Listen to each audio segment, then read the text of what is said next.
Hello everyone. ಇವತ್ತು beans ಮತ್ತೆ carrot ಪಲ್ಯ ಮಾಡ್ತಾ ಇದ್ದೀನಿ. ನಮ್ಮ ಫ್ರೆಂಡ್ ಮದುವೆಯಲ್ಲಿ ಇದನ್ನ ತಿಂದು ತುಂಬಾ ಇಷ್ಟ ಆಯ್ತು. ನಮ್ಮ ಮನೇಲಿ ಯಾರು ಮಾಡ್ತಾ ಇರ್ಲಿಲ್ಲ, ಬಟ್ ನಾನು ಮಾತ್ರ ರೆಗ್ಯುಲರ್ ಆಗಿ ಇದನ್ನ ಮನೇಲಿ ಮಾಡ್ತೀನಿ. ತುಂಬಾ simple recipe, maximum time chopping ಅಲ್ಲಿ ಹೋಗುತ್ತೆ. ಕುಕಿಂಗ್ ಟೈಮ್ 15 to 20 ಮಿನಿಟ್ಸ್ ಅಷ್ಟೇ.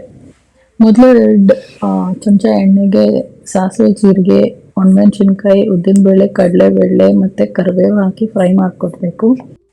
ನೆಕ್ಸ್ಟ್ ಇದಕ್ಕೆ ಸಣ್ಣ ಸಣ್ಣದಾಗಿ ಕಟ್ ಮಾಡ್ಕೊಂಡಿರೋ ಕ್ಯಾರೆಟ್ ಮತ್ತೆ ಬೀನ್ಸ್ ಹಾಕೋಬೇಕು.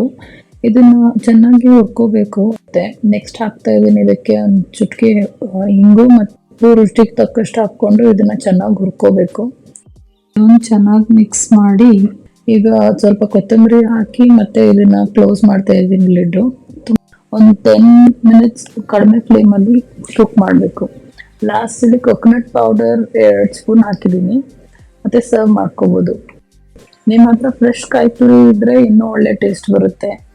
ರೆಸಿಪಿ ಸಿಂಪಲ್ ಅನ್ಸಿದ್ರೆ ಕಮೆಂಟ್ ಮಾಡಿ, ಲೈಕ್ ಮಾಡಿ, ಶೇರ್ ಮಾಡಿ. Thank you. ಅಲ್ಲಾಹ್ ಹಾಫಿಸ್.